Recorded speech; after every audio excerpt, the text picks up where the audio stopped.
Hello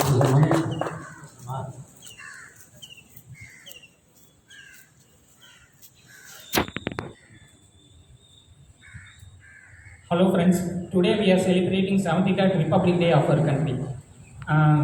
Coming to Constitution. Initially there were 8 schedules, 22 parts and 395 articles in the Indian Constitution. Now there are 12 schedules, 25 parts and more than 416 articles in the Indian Constitution. Coming to the Preamble, about Preamble, Preamble has been introduced by Sri Pandit Jawaharlal Nehru in the name of Objective Resolution on 13 December 1946. Preamble concept has been borrowed from the US, America. On 22nd January 1947, Preamble alias Objective Resolution has been adopted by the Constituent Assembly. Words in Preamble, there are 5 words: sovereign, socialist, secularism, democratic, republic. Sovereign means supremacy. Supremacy means beyond that there is nothing. No one can control sovereign. Socialism or socialist means equality to all, equality for all. And secularism means all the religions are equal. And government should not support any particular religion. Government should not impose any particular religion. Then democratic. Democracy means people's rule. Representatives of people are directly elected by the people, and country should have parliamentary form of government. Next, republic. Republic means president should be there for the response of the administration, government. England is a democratic nation. It's an example. India also is an example of democratic nation.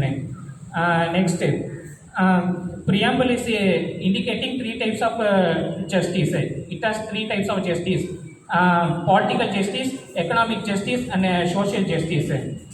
Justice was borrowed from the Russian Revolution, and this Russian Revolution took place in the year 1917. Equality is of 2 types: equality in opportunity and equality in status. And there are 5 types of liberty: express, right, thought, faith, worship. Next, as I said earlier, this secularism, socialist secularism, and this integrity was included in the 42nd Amendment Act 1976. This socialist secularism and integrity was included in the 42nd Amendment Act 1976. Among the 5 words in Preamble. Next, the fraternity, liberty and equality was borrowed from the French Revolution. Okay. Next, now Preamble related High Court cases. First, in the year 1960, Perubari Union case. Judgment was that Preamble was a part of Indian Constitution. Judgment was given. Next, in the year 1967, Golaknath case. 1960 Preamble was not a part of Indian Constitution. Judgment was given. Next, 1967 Golaknath case. Judgment was given as Preamble was a part of Indian Constitution, and 24th Constitution Amendment Act was a basis of this case. 24th Constitution Amendment Act was introduced in the year 1972, which was a basis for this case. Next, in 1973, Keshavanand Bharati case, here also judgment was given that Preamble is a part of Constitution. You can amend it, but you cannot change the basic structures of the Constitution. This case has defined the basic structures of the Constitution. Next, 1980 Minerva Mills case. Here also judgment was given that Preamble is a part of Indian Constitution. And fundamental rights and directive principles of state policy should have equal responsibility, and also they should be treated equally. Judgment was given. Next, in 1995 LIC case, here also judgment was given that Preamble is a part of Indian Constitution. Now, next, coming to fundamental duties. Fundamental duties are defined as a moral obligations of Indian citizens to uphold, to protect and promote the spirit of patriotism and to uphold the unity of India. Fundamental duties have been borrowed from USSR Constitution, Russia, and there are 11 fundamental duties in the Indian Constitution, and Article 51A and Part 4 of the Indian Constitution deals with the fundamental duties, and these fundamental duties have been enumerated, listed in the 42nd Amendment Act 1976 of the Indian Constitution, and its 11 fundamental duties and these 11 fundamental duties are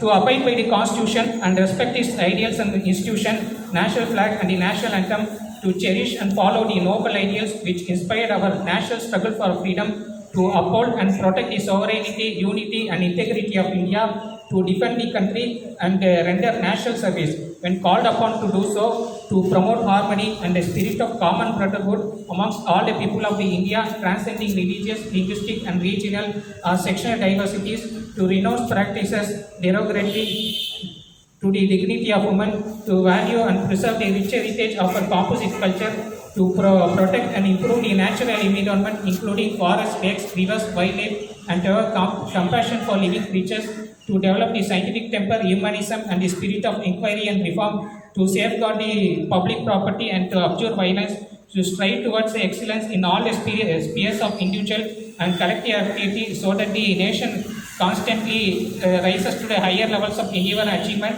and to provide opportunities for education to his child between the age of 6 to 14 years. Directive principles of state policy. Next, part 4 of the Indian Constitution, Articles 36 to 51 deals with directive principles of state policy. Unlike fundamental rights, directive principles of state policy are non-binding, which means they are not enforceable by the court for a violation. And directive principles of state policy are borrowed from the Constitution of Ireland. And directive principles of state policy are guidelines or 15 principles that guide the